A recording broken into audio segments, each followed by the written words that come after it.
పాడి పంటల ఛానల్ ప్రేక్షకులకు మరియు రైతు సోదరులకి నమస్కారం. నా పేరు డాక్టర్ కె శ్రీనివాసులు.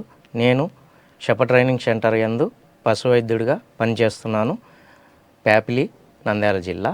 ఈరోజు పశు విజ్ఞాన బడిలో భాగంగా మనము వర్షాకాలంలో సన్నజీవాల యాజమాన్యం అనే అంశం గురించి తెలుసుకుందాం. ఈ వర్షాకాలంలో సన్నజీవాల యాజమాన్యం అనేది అతి ముఖ్యమైన అంశం. ఎందుకంటే ఈ వర్షాకాలంలో గాలిలో తేమ అనేది పెరగడం వల్ల బ్యాక్టీరియా మరియు వైరస్ మరియు పరాన్నజీవులు వేగంగా సంతానోత్పత్తి ద్వారా అభివృద్ధి చెంది వ్యాధుల సంక్రమణ మరియు వ్యాప్తి అనేది చాలా ఎక్కువగా ఉంటుంది. అందువల్ల గొర్రెల పెంపకదారులు మరియు రైతు సోదరులు మరియు ఈ ఎంటర్ప్రీనర్సు వీళ్ళంతా కూడా సరైనటువంటి యాజమాన్య పద్ధతులు పాటించకపోతే జీవాలు అనేటివి మరణించే అవకాశం ఎక్కువగా ఉంటుంది. మరణాల శాతం పెరిగినప్పుడు నష్టాలు అనేటివి కూడా ఎక్కువగా ఉంటాయి. కాబట్టి తగినటువంటి ఈ సక్రమైనటువంటి యాజమాన్య పద్ధతులు అనేటివి ఈ వర్షాకాలంలో ఖచ్చితంగా పాటించాలి. ముఖ్యంగా ఈ గ్రామీణ ఆర్థిక వ్యవస్థలో సన్నజీవాలు అనేటివి చాలా ఆర్థికంగా కూడా ఈ సన్న రైతులకు కానీ ఈ గొర్రెల పెంపకదారులకు కానీ ఆర్థికంగా ఊతమిస్తాయి. కాబట్టి ఈ వర్షాకాలంలో సరైనటువంటి యాజమాన్య పద్ధతులు పాటించినప్పుడు ఏమవుతుందంటే ఈ గొర్రె పిల్లలు కానీ ఈ జీవాలు కానీ మరణించే అవకాశం ఉంటుంది. అందుకని సరైన యాజమాన్యం చేయడం ద్వారా ఈ వర్షాకాలంలో సన్నజీవాలని మనం కాపాడుకోవచ్చు. ముఖ్యంగా ఈ పై పద్ధతులు పాటించడం ద్వారా, ఈ యాజమాన్య పద్ధతులు పాటించడం ద్వారా ఈ సన్నజీవాల యొక్క మరణాలను మనం తగ్గించవచ్చు. ముఖ్యంగా మనం చూసుకున్నట్టయితే వసతి యాజమాన్యం, మేత మరియు పోషణ, నీటి యాజమాన్యం, ఆరోగ్య యాజమాన్యం, వ్యాధుల యాజమాన్యం, పరాన్నజీవుల యాజమాన్యం, ప్రజనన యాజమాన్యం. అంటే మనం ఇంగ్లీష్లో చూసుకున్నట్టయితే ఈ housing management, nutritional management, health management and parasitic management and breeding management. ఇలాగా మనం ఈ పై యాజమాన్యాలన్నీ కూడా సక్రమంగా పాటించినట్టయితే మనం ఈ వర్షాకాలంలో వచ్చే వ్యాధుల్ని సమూలంగా మనం ఎదుర్కోవచ్చు మరియు అడ్డుకట్ట వేయవచ్చు. తర్వాత తద్వారా అధిక లాభాలు అనేటివి కూడా పొందవచ్చు, నష్టాలను అరికట్టవచ్చు, మరణాలను కూడా అరికట్టవచ్చు, అడ్డుకట్ట వేయవచ్చు. ముఖ్యంగా మనం ఒక్కొక్క దాని గురించి మాట్లాడుకున్నట్టయితే వసతి నిర్వహణ. ఈ వసతి అనేది ఎందుకు ముఖ్యమైన అంశం అంటే, వసతి అనేది ప్రాముఖ్యత ఎలా ఉంటుందంటే ఈ యొక్క జీవాలకి కఠినమైనటువంటి వాతావరణ పరిస్థితుల నుంచి వాటికి రక్షణ ఉంటుంది. అంతేకాకుండా అడవి జంతువుల నుంచి, ఈ కుక్కల నుంచి కూడా ఈ జీవాలని దాన్ని కాపాడుకోవచ్చు. తర్వాత ఇప్పుడు మనం చూసినట్టయితే ఇక్కడ సమీకృత షెడ్ చూడవచ్చు. ఈ షెడ్ నిర్మాణం అనేది మనం ఎప్పుడు తూర్పు మరియు పడమరల డైరెక్షన్లోనే నిర్మించుకోవాలి. ఈ షెడ్లు అనేటివి ఖచ్చితంగా ఎత్తైన ప్రదేశంలో నిర్మించుకోవాలి. షెడ్లు అనేటివి ఖచ్చితంగా నేల అనేది చదునుగా ఉండాలి. అపరిశుభ్రంగా ఉండే అంటే పేడ కుప్పలు, పేడ దిబ్బలు అనే ఏరియాలో కాకుండా విద్యుత్ శక్తి మరియు రోడ్డు రవాణా సౌకర్యం అనేది ఖచ్చితంగా ఉండే ఏరియాలో మాత్రమే నిర్మించుకోవాలి. ఈ సమీకృత షెడ్లు కానీ, మామూలుగా మనం ఎలివేటెడ్ షెడ్లు కానీ, డబుల్ లేయర్ సిస్టమ్ ఆఫ్ షెడ్లు కానీ మనం వేసుకునేటప్పుడు కూడా ఈ యొక్క ప్రీ రిక్విజిట్స్ అంటే ఏ అంశాలు అయితే మనకి అవసరమైతే అవన్నీ కూడా నిర్ధారణ చేసుకున్న తర్వాత ఈ వసతి అనేది, ఈ గృహ వసతి అనేది నిర్మించుకోవాలి, షెడ్లు అనేది నిర్మించుకోవాలి. ముఖ్యంగా ఈ షెడ్లకి పక్కా షెడ్లు అనేటివి కాకుండా ఈ మనకు అందుబాటులో ఉండే ఈ యొక్క వీటితో నిర్మించుకోవడం ద్వారా ఈ కాస్ట్ అనేది మనం సమర్థవంతంగా తగ్గించుకోవచ్చు, షెడ్ కాస్ట్. ఇది రైతు సోదరులకు కానీ గొర్రెల పెంపకదారులకు కానీ పక్కా షెడ్లు కాకుండా అక్కడ ఉండే ఈ యొక్క కలప కానీ వీటి ద్వారా నిర్మించుకోవడం ద్వారా ఈ షెడ్ నిర్మాణ ఖర్చు అనేది తగ్గించుకోవచ్చు. ఇక్కడ మనం చూసినట్టయితే ఇక్కడ స్లేటెడ్ ఫ్లోరింగ్ అనేది ఉంది. ఈ మేకలకు కానీ గొర్రెలకు కానీ సింథటిక్ ఫ్లోరింగ్ లేదా ప్లాస్టిక్ ఫ్లోరింగ్ కానీ చెక్కకు సంబంధించినటువంటి ఫ్లోరింగ్ వేసుకోవడం ద్వారా మనకు వీటి యొక్క యాజమాన్యం గృహ వసతి అనేది సరి అయినటువంటి దీంట్లో మనం చేయొచ్చు. గృహ వసతి యొక్క ఇంపార్టెన్స్ లేదా ప్రాముఖ్యత మనం చూసుకున్నట్టయితే ప్రతికూల వాతావరణం నుంచి రక్షణ మరియు ఆరోగ్య పరిరక్షణ అనేది మనం ఈజీగా చేసుకోవచ్చు. డైలీ రొటీన్ కూడా మనం ఈజీగా చేసుకోవచ్చు. అంటే సాధారణ కార్యకలాపాలు అనేటివి ఈజీగా చేసుకోవచ్చు. మేలైన కూలీల వినియోగం అనేది చేసుకోవచ్చు. మేలైన యాజమాన్య పద్ధతులు కూడా పాటించడం అనేది ఈజీగా ఉంటుంది. పాకల యాజమాన్యం, మనం పాకలు అంటే షెడ్లు అనేటివి మనం ముఖ్యంగా ఫ్లోర్ అనేది తడి లేకుండా పొడిగా ఎల్లప్పుడూ ఉంచుకోవాలి. బురద లేదంటే తడిగా ఉంటే అవి వ్యాధుల్ని సంక్రమించే అవకాశం మెండుగా ఉంటుంది. గాలి వెలుతురు కూడా సరైన దిశల్లో ప్రసరించే విధంగా పాకలు అనేటివి నిర్మాణం చేపట్టాలి. అలాగే అంతేకాకుండా చల్లటి గాలులు లేదంటే ఈ వర్షపు గాలులు అనేటివి షెడ్లో పడకుండా చూసుకోవాలి. పరదాలు కట్టుకోవాలి. ప్రతి వారం లేదా 10 రోజులకు ఒకసారి శుభ్రం చేసి పాకలు అనేటివి సున్నం లేదా బ్లీచింగ్ పౌడర్ చల్లడం ద్వారా అవి ఇన్సెక్టిసైడ్స్ పారాసైటిసైడ్స్గా పనిచేస్తాయి. కాబట్టి ఈ పారాసైటిక్ ఇన్ఫెస్టేషన్ అనేది రాకుండా ఉంటుంది. అలాగే బ్యాక్టీరియల్ వైరల్ డిసీజెస్ కూడా వాటి వ్యాప్తి మరియు సంక్రమణ చాలా వరకు తగ్గిపోతుంది. ఎందుకంటే ఇవి బ్యాక్టీరియా స్టాటిక్గా పనిచేస్తాయి. అలాగే వైరల్కి సంబంధించి ఈ లైజాల్ కానీ డెటాల్ కానీ ఫ్లోర్ క్లీనింగ్ చేస్తే షెడ్లు ఉన్న వాళ్ళు ఖచ్చితమైనటువంటి ఫలితాలను మనం దీంట్లో అందుకోవచ్చు. ఇప్పుడు పాకల్లో ఖచ్చితంగా సన్నజీవాలలో ముఖ్యంగా ఈ గొర్రె పిల్లలకు ఈ మినరల్ బ్లాక్స్ లేదా లవణపు ఇటుకలు వేలాడదీయాలి. అంతేకాకుండా ఏవైతే మొదటగా ఘనాహారాలు కొరకడం అలవాటు చేసుకోవాలి. కాబట్టి ఈ వేపాకు రెమ్మలు కానీ ఇవి అక్కడ వేలాడదీయడం ద్వారా అవి కొరకడం అనేది అలవాటు చేసుకుంటాయి. ఈ లవణ ఇటుకలు అనేది పెట్టకపోతే ఏమవుతుందంటే ఈ మట్టి తింటాయి జీవాలు, ఈ చిన్నపిల్లలు గొర్రెపిల్లలు మట్టి తింటాయి. కాబట్టి పైకా వ్యాధికి గురయ్యే అవకాశం ఎక్కువగా ఉంటుంది. అందుకని లవణ ఇటుకలు అనేటివి ఖచ్చితంగా మినరల్ బ్లాక్స్ అనేటివి ప్రతి పాకలో 2-3 వేలాడదీయడం ద్వారా ఈ పైకా వ్యాధి కానీ మినరల్ డెఫిషియన్సీస్ని మనం ఈ వర్షాకాలంలో కూడా సమగ్రంగా అరికట్టవచ్చు. అంతేకాకుండా పోషణలో భాగంగా మనం మిశ్రమ దానా ఎలా తయారు చేసుకోవాలనేది మీరు గమనించినట్టయితే 15 రోజుల నుంచి 90 రోజుల పిల్లలకి ఈ దినుసులు అనేటివి ఏ దినుసులు అవసరము అనేది మనం ఒకసారి గమనించినట్టయితే మనకు ఏదైతే కాస్ట్ ఎఫెక్టివ్గా మన ఏరియాలో మీ ఊర్లో అందుబాటులో ఉండే దినుసులే ఎంపిక చేసుకోవాలి. అంటే అప్పుడు ఏ దినుసు తక్కువ రేటుతో ఉంటే అవి తీసుకొని వచ్చుకొని ఈ టీఎంఆర్ అనేది తయారు చేసుకోవచ్చు. ముఖ్యంగా మొక్కజొన్న సజ్జ 20 పాళ్ళు 15 రోజుల నుంచి 90 రోజులు పిల్లలకి క్రీపు దానా అని పిలుస్తారు.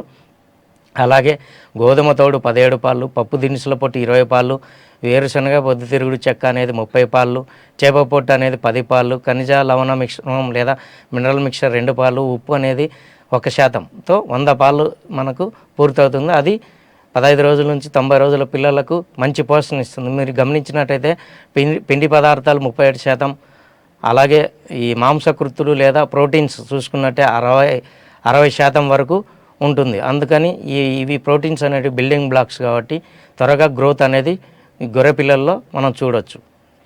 అలాగే పెద్దవాటికి లేదా పెద్ద గొర్రెలకి మనము చూసుకున్నట్టయితే మొక్కజొన్న సజ్జలకి 30%, 30 పాళ్ళు, అలాగే బియ్యం నూక 20 పాళ్ళు, గోధుమ లేదా తౌడు 20 పాళ్ళు, పప్పు దినుసుల పొట్టు లేదా వేరుశనగ చెక్క 20 పాళ్ళు, చేప పొట్టు 7 పాళ్ళు, ఖనిజలవణ మిశ్రమం 2 పాళ్ళు, ఉప్పు అనేది 1 పాళ్ళు అనేది ఇది పెద్దవాటికి.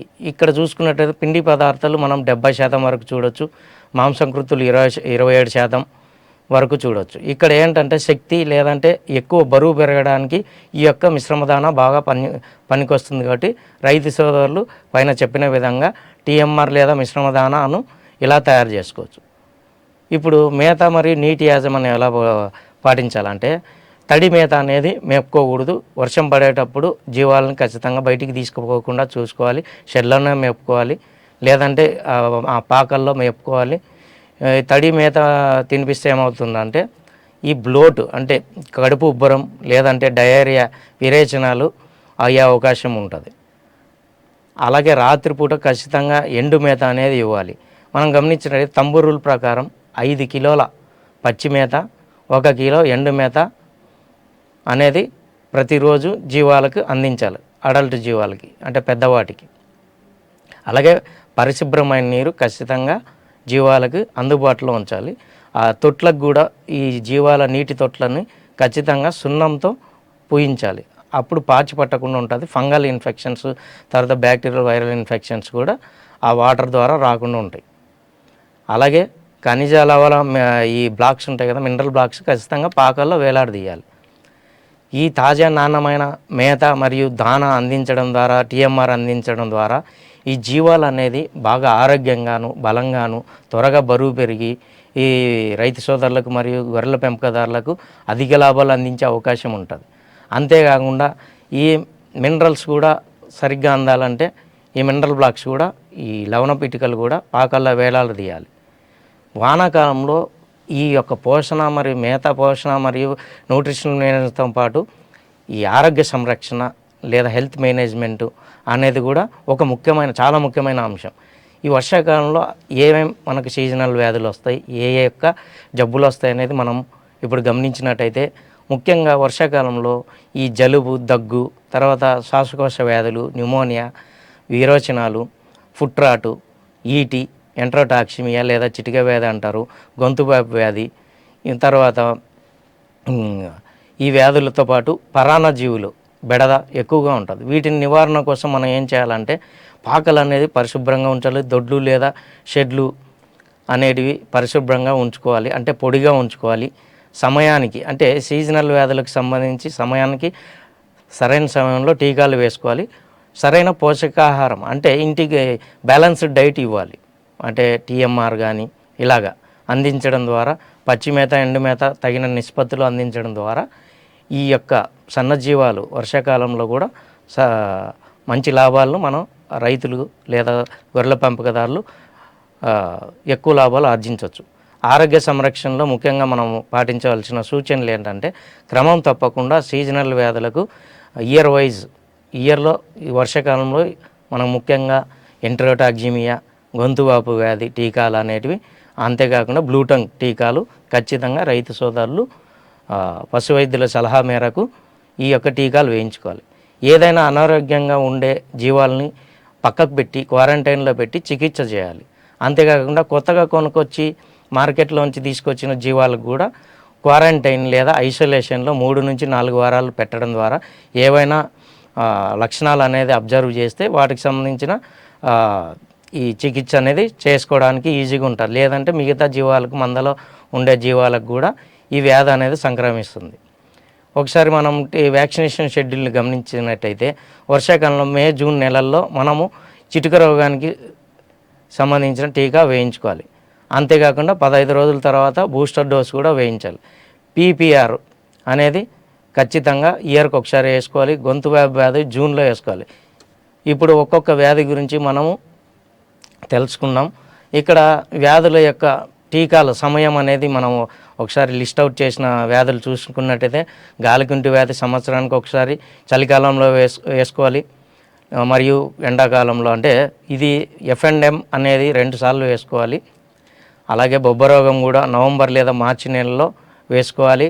దొమ్మ రోగం అనేది ఎక్కువ ఎండమిక్ ఏరియాల్లో, పర్టికులర్ ఏరియాలో మాత్రమే ఉంటుంది కాబట్టి ఆ ఏరియా వాళ్ళు ఖచ్చితంగా టీకాలు వేసుకోవాలి సంవత్సరానికి ఒకసారి, మార్చి లేదా ఫిబ్రవరి నెలలో. గొంతు వ్యాధి హెచ్ఎస్ అంటారు, ఇది కూడా జూన్ నెలలో వేసుకోవాలి సంవత్సరానికి ఒకసారి. చిటిక వ్యాధి సంవత్సరానికి ఒకసారి. ఈ తొలకరి జల్లులు పడకముందే ఈ యొక్క జీవాలకి వేసుకోవాలి.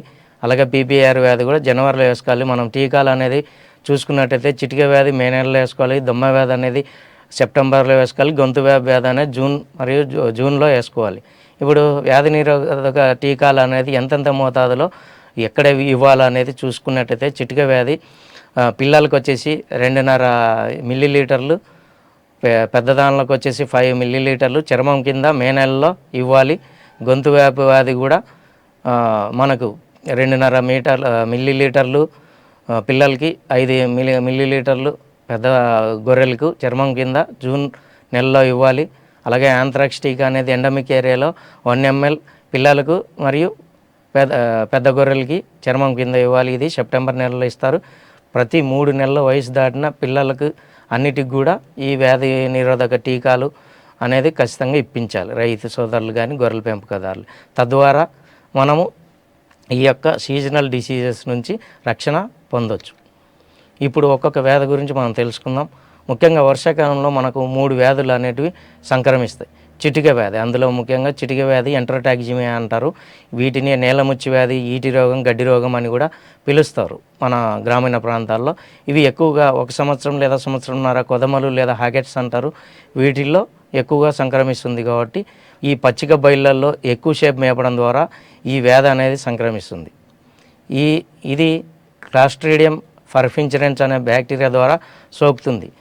అప్పుడు మనం లక్షణాలు చూసుకున్నట్టయితే ఈ జీవాలు అనేది లక్షణాలు కనిపించకుండానే ఆరోగ్యంగా ఉండే జీవాలు ఉదయం మేపుకొని వచ్చి సాయంత్రం షెడ్లలో పెట్టినప్పుడు ఉదయం మళ్ళీ మరుసటి రోజు ఉదయం చెంగున ఎగిరి దుంకి చచ్చిపోతుంటాయి అన్నమాట.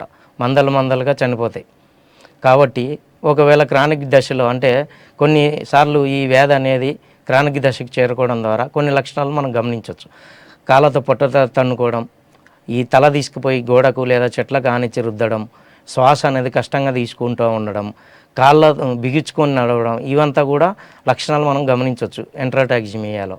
తీవ్ర దశలో కడుపు ఉబ్బరము మరియు విరేచనాలు కూడా గమనించవచ్చు. కడుపు నొప్పి మరియు మందకోడిగా అంటే లెథార్జిక్ టు మూవ్ అనేది ఉంటుంది. మేత మరియు నీళ్ళు అనేది తీసుకోకుండా ఉంటాయి. చికిత్స అనేది మనం చూసుకున్నట్టయితే టీకాలు ముందుగా మే నెలలో ఇప్పించడం ద్వారా మనము ఈ మందల్ని, గొర్రెల మందల్ని వీటిని మనం సమగ్రంగా రక్షించుకోవచ్చు. అలాగే వీటికి చికిత్స అనేది లక్షణాలు బట్టి చేసుకోవాల్సి వస్తుంది. విరోచనాలు లేదా డయేరియా ఉన్నప్పుడు నెబ్నాన్ పౌడర్ కానీ, పౌడర్ రూపంలో కానీ, లేదా క్రీటాకైలిన్ కెటాచ్ అనేది ఆయుర్వేదిక్ దీన్ని కానీ ఇవ్వడం ద్వారా, యాంటీబయాటిక్స్ కూడా 3 to 5 days ఇవ్వడం ద్వారా, లేదంటే వీక్గా ఉన్న గొర్రెలకి డెక్స్ట్రోస్ నరాలు ఇంజెక్షన్ ఇవ్వడం ద్వారా కూడా వాటిని త్వరగా కోలుకునే అవకాశం ఉంటుంది. బూస్టర్ డోస్ అనేది ఖచ్చితంగా 15 daysకి ఇవ్వాలి ఎంటరోటాక్సిమియాలో. ఇప్పుడు గొంతు వ్యాపు గురించి లేదా హెమరాజిక్ సెప్టిసిమియా అంటారు, హెచ్ఎస్ అంటారు. ఇది గురక వ్యాధి లేదా అని కూడా పిలుస్తారు. ఈ వ్యాధి కూడా జూలైలో ఎక్కువ వర్షాకాలంలో తడిచిన మేత లేదంటే కలుషితమైన వాటర్ మేత ద్వారా సంక్రమిస్తుంది. ఈ వ్యాధికి కారణం ప్యాచరెల్లా మల్టాసిడా అనే బ్యాక్టీరియా ద్వారా సోకుతుంది. మనం లక్షణాలు గమనించినట్లయితే హై ఫీవర్ ఉంటుంది, 106 degrees to 107 degrees. మనకు తల, గొంతు, ఛాతీ వ్యాపు అనేది కూడా గమనించవచ్చు. ఈ ముక్కులో తర్వాత నోట్లోంచి చొంగ కారుతుంది, ముక్కులోంచి చీమిడి కారుతుంది, కళ్ళు అనేటివి కూడా ఎర్రబడి ఉంటాయి, శ్వాస పీల్చడం కూడా చాలా కష్టమై ఉంటుంది, గురక కూడా వస్తుంది. దీంట్లో ముఖ్యమైన లక్షణం ఇది. చికిత్స అందించకపోతే 24 నుంచి 36 గంటల్లో మరణిస్తాయి. గొంతు వాపుకు చికిత్స అనేది మనం చూసుకున్నట్టయితే ముందుగా ఖచ్చితంగా టీకాలు వేసుకోవాలి. హెచ్ఎస్ అనే టీకా ఇప్పించడం ద్వారా ఈ జీవాలను మనం సంరక్షించుకోవచ్చు. ఒకవేళ లక్షణాలు బట్టి మనం చికిత్స అందించాల్సి వస్తుంది. సల్ఫాడిమిడిన్ లేదా ఇంటాసెప్టాజో, సాల్బాక్టమ్ లేదంటే టాజాబాక్టమ్ అనే మందులు ఇప్పించడం ద్వారా ఈ పశు వైద్య సలహా మేరకు ఈ వ్యాధిగ్రస్త జీవాలని, హెచ్ఎస్ వ్యాధికి గురైన జీవాలని మనం రక్షించుకోవచ్చు. నివారణ అనేది ఖచ్చితంగా హెచ్ఎస్ టీకాలని ఆ సీజన్లో ముందుగా వేయించాలి, జూన్ నెలలో. ఇప్పుడు ఫుట్ రాట్, కాలిపుండ్ల వ్యాధి అనేది కాళ్ళగాళ్ళ అని కూడా పిలుస్తారు. ఇది వచ్చేసి స్పోరోఫోరోసిస్ లేదా ఫ్యూజోబాక్టీరియం స్పోరోఫోరోసిస్ నోడోసిస్ అనే బ్యాక్టీరియాల ద్వారా ఇది సంక్రమిస్తుంది. ఇది ఎక్కువగా వర్షాకాలం బురదలో ఎక్కువ దూరం మేత కోసం నడిపించడం ద్వారా ఈ కాలు గిట్టల మధ్యలో ఉండే చర్మం అనేది మెత్తబడుతుంది. తద్వారా ఈ బ్యాక్టీరియా అనేది చర్మం ద్వారా లోపలికి వెళ్ళి ఈ చర్మం అనేది మెత్తబడిపోయి పుండ్లు అనేది ఏర్పడతాయి, అప్పుడు చీమబడతాయి. ఇప్పుడు ఏమవుతుందంటే ఇది గొర్రెలు మరియు మేకలకు అన్ని వయసు వాటికి కూడా వస్తుంది. కాబట్టి ఈ లక్షణాలు మనం గమనించినట్లయితే గిట్టల మధ్యలో ఉండే చర్మం అనేది మెత్తబడి పుండ్లు ఏర్పడతాయి, చీమబడతాయి. జీవాల ఈ యొక్క కాలు పుండ్లు ఏర్పడిన జీవాలు ఏంటంటే కుంటుతాయి, సరిగ్గా నడవలేవు. ఎక్కువగా ఈ యొక్క గిట్టలు కూడా మెత్తబడిపోయి గిట్టలు అనేది కూడా ఊడిపోతాయి. కాబట్టి వీటిని మేతకు తీసుకుపోకుండా ఐసోలేట్ చేయాలి. ఐసోలేట్ చేసి చికిత్స అందించాలి. నడవలేకుండా ఉంటాయి. ఈ కాలుపుల్ల వ్యాధికి టీకాలు ఉండవు కాబట్టి మనము చికిత్స మాత్రమే అందించాలి. ముందుగా ఈ కాలుపుల్లని ఈ పొటాషియం పర్మాంగనేట్ లోషన్తో కడగాలి. ఆ తర్వాత 10% ఫార్మలిన్ కానీ 10% జింక్ సల్ఫేట్ అనే లోషన్లో ఈ కాలు గిట్టలుగా ఒక 5 నుంచి 10 నిమిషాలు మునిగేటట్టుగా ఒక ఫుట్ బాత్ని ఏర్పాటు చేయాలి. ఇంకా ఏదైనా సెకండరీ బ్యాక్టీరియల్ ఇన్ఫెక్షన్స్ ఉంటే ఈ యొక్క గొర్రెల పెంపకదారులు 3 నుంచి 5 రోజుల వరకు యాంటీబయాటిక్ ఇంజెక్షన్స్, ముఖ్యంగా పెన్సిలిన్స్ కానీ వీటిని ఇప్పించడం ద్వారా సెకండరీ బ్యాక్టీరియల్ ఇన్ఫెక్షన్స్ అనేటివి కలగకుండా ఉంటాయి. ఈ ఈ కుంటుతుంటాయి కాబట్టి నొప్పి అనేది ఎక్కువగా ఉంటుంది గిట్టలకి కానీ ఈ యొక్క కాళ్ళకు కానీ. అందుకని చెప్పి ఎసిక్లోఫినాక్ కానీ, డెక్సామెథసోన్ కానీ, మెగ్లుడిన్ కానీ ఇటువంటి నొప్పికి సంబంధించిన ఇంజెక్షన్లు ఇవ్వడం ద్వారా ఈ జీవాలకి నొప్పి నివారణ మందులు కూడా ఇవ్వడం ద్వారా అవి త్వరగా కోలుకునే అవకాశం ఉంటుంది. ఇప్పుడు ఇక్కడ మనం చూస్తే డయాగ్రామ్లో ఈ ఫుట్బాత్ అనేది ఇలాగ ఉంటుంది. ప్రతిరోజు కూడా మనం ఈ జీవాలు అనేది బురదలో తీసుకుపోకుండా ఉండాలి నివారణలో భాగంగా. ఈ పరాన్న జీవులు అనేటివి కూడా వర్షాకాలంలో అధికంగా ఉంటాయి. ఎందుకంటే ఇవి జీవాలు అనేటివి వీళ్ళు రైతు సోదరులు కానీ గొర్రెల పెంపకదారులు కానీ బయటికి తీసుకెళ్ళి విస్తృత పద్ధతిలో మేపుతుంటారు కాబట్టి ఎక్కడంటే అక్కడ ఇవి ఈ మేత, ఈ యొక్క పాండ్స్ అంటే నిల్వ ఉన్న నీళ్లు దగ్గర నీళ్లు తాపించడం ద్వారా ఈ ఎగ్స్ మరియు ఇన్ఫెక్టెడ్ లార్వాస్ అనేటివి కడుపులోకి చేరుకొని అక్కడ అడల్ట్గా మారి మళ్ళీ అక్కడ ప్రొడక్షన్ అనేది డెవలప్ చేసుకొని అక్కడ ఈ పరాన్న జీవులకు సంబంధించిన ఇన్ఫెస్టేషన్ అనేది వ్యాధుల్ని కలగజేస్తాయి. అలాగే బాహ్య పరాన్న జీవులు కూడా ఈ వర్షాకాలంలో చాలా వేగంగా అభివృద్ధి చెందుతాయి. జోరీగలు కానీ, దోమలు కానీ, ఈ నల్లులు కానీ వీటికి మనము డిప్పింగ్ లేదా స్ప్రేయింగ్ అనేది ఇప్పించడం ద్వారా ఈ యొక్క పరాన్న జీవుల బాహ్య పరాన్న జీవులను నిర్మూలించవచ్చు. అలాగే నత్తల కోసం మనం కాపర్ సల్ఫేట్ 5%ని ఇసుకలో కలిపి పాండ్స్ దగ్గర, ఈ యొక్క నిల్వ ఉన్న చెరువుల దగ్గర ఈ నత్తగుళ్ళల్ని చంపడానికి మనం ఈ కాపర్ సల్ఫేట్ 5%ని ఇసుకలో కలిపి పిచికారి చేయాలి. అలాగే క్రమం తప్పకుండా డీవార్మింగ్ మందులు ఆక్సిక్లోజనైడ్ కానీ, ఆల్బెండజోల్ కానీ, లేదంటే క్లోజెంటాల్ కానీ ఈ మందుల్ని ప్రతి సంవత్సరంలో 3 నుంచి 4 సార్లు ఇవ్వడం ద్వారా పరాన్న జీవులు నట్టల నివారణ అనేది సమగ్రం చేయొచ్చు. అలాగే ట్రైక్లోబెండజాల్ మందులు ఈ యొక్క ఫ్లూక్స్కి డ్రగ్ ఆఫ్ చాయిస్ అన్నమాట. ఇక్కడ మీరు గమనించినట్టయితే ఈ డ్రెంచింగ్ గన్ అనేది జీవాలకి ఎందుకు ఇవ్వాలంటే అది తగిన డోసును అనేది ఇస్తుంది. రైట్ డోసేజ్ అనేది ఆ డ్రెంచింగ్ ద్వారా ఇవ్వచ్చు. నిల్వ ఉన్న కుంటల దగ్గర మటుకు నీళ్ళు దాపుకోకుండా ఉండాలి, పారే నీళ్ళల్లో తాపాలి. లేదా ఫ్రెష్గా బోర్ వాటర్ కానీ అక్కడ మోటార్ ద్వారా వచ్చే నీళ్ళను కానీ షెడ్ల దగ్గర మాత్రమే ఇవ్వాలి. ఈ యొక్క నత్తగుళ్ళను చంపడానికి 5 to 10% కాపర్ సల్ఫేట్ ఇసుకలో కలిపి పిచికారి చేయాలి. ఇది కాపర్ సల్ఫేట్ మందు. పరాన్న జీవుల నివారణ అనేది ప్రతి 3 నెలలకు ఒకసారి ఖచ్చితంగా బ్రాడ్ స్పెక్ట్రమ్ యాంటీ ఎల్మెంతిక్ మందులు అనేటివి ఇవ్వాలి. షెడ్లను కూడా ప్రతిసారి స్ప్రేయింగ్ చేసుకోవాలి. తద్వారా ఎక్స్టర్నల్ పారాసైట్స్ని అరికట్టవచ్చు. పేలు, పిడుదులు, నల్లులు, తర్వాత గోమార్లు, ఈ యొక్క అన్ని ఎక్స్టర్నల్ పారాసైట్స్ని మనం నివారించవచ్చు. అలాగే పచ్చిక బయళ్ళను కూడా నిర్మూలించాలి. అలాగే బ్రీడింగ్ మేనేజ్మెంట్ కూడా గర్భిణీకి సంబంధించినటువంటి చూడి జీవాలుకి పౌష్టికాహారం ఇవ్వడం, తర్వాత ప్రసరణ సమయంలో వాటిని సరైన స్థలం ఎంపిక చేసుకొని అక్కడ ప్రసవం జరిగే విధంగా చేసుకోవాలి. పుట్టిన పిల్లలకు మురుగుపాలు ఇవ్వాలి. జనరల్ ప్రికాషన్స్ ఇంకా మనం వర్షాకాలంలో వర్షం పడేటప్పుడు జీవాలు అనేది బయటికి తీసుకెళ్ళకూడదు. పుట్టిన పిల్లలకి మురుగుపాలు తాపించాలి. తర్వాత 5 రోజులకు యాంటీబ్యాక్టీరియల్ మందులు ఇవ్వాలి. 7 రోజులకి కార్బోనేటెడ్ మిక్చర్ ఇవ్వాలి. 15 రోజులకి ఖచ్చితంగా మనం పరాన్న జీవులకు సంబంధించినటువంటి మందులు ఇవ్వాలి, పైపర్జిన్ కానీ అలాగే ఏదైనా వ్యాధిగ్రస్త జీవాలని క్వారంటైన్కి పెట్టి వాటిని చికిత్స అందించాలి. ఏదైనా లక్షణాలు కనిపిస్తే ఈ ఫామ్ రొటీన్లో భాగంగా రికార్డ్స్ అనేది ఖచ్చితంగా మెయింటైన్ చేయాలి. స్థానిక పశు వైద్యాధికారి సలహా మేరకు సూచనలు మనం పాటించాల్సి వస్తుంది. ముఖ్యంగా కంక్లూషన్కి వస్తే మనం ముగింపులో చికిత్స కన్నా నివారణ మేలు, prevention is better than cure అనేది మనం మనసులో పెట్టుకొని, మైండ్లో పెట్టుకొని ఈ వర్షాకాలంలో సన్నజీవాల యాజమాన్యం అనేది చేయాలి. ఎందుకంటే చికిత్స వచ్చినప్పుడు మందుల ఖర్చు ఇదంతా కూడా జీవాలు మరణించే అవకాశం ఎక్కువ ఉంటుంది. అందుకని చెప్పి ముందుగా టీకాలు ఇవ్వడం కానీ, అలాగే యాంటీ ఎల్మెంతిక్ మందులు అంటే నట్టల మందులు ఇవ్వడం ద్వారా, అలాగే ఎక్స్టర్నల్ పారాసైట్స్కి సంబంధించిన ఆర్గనోపాస్పేట్ కాంపౌండ్స్ పిచికారి చేయడం, లేదంటే ఇవి డిప్పింగ్ అనే ప్రక్రియ ద్వారా ఈ జీవాలకి ఇవ్వడం ద్వారా కూడా సమగ్రంగా ఈ పరాన్న జీవుల యొక్క ఇన్ఫెస్టేషన్స్ గురించి మనం రక్షించుకోవచ్చు.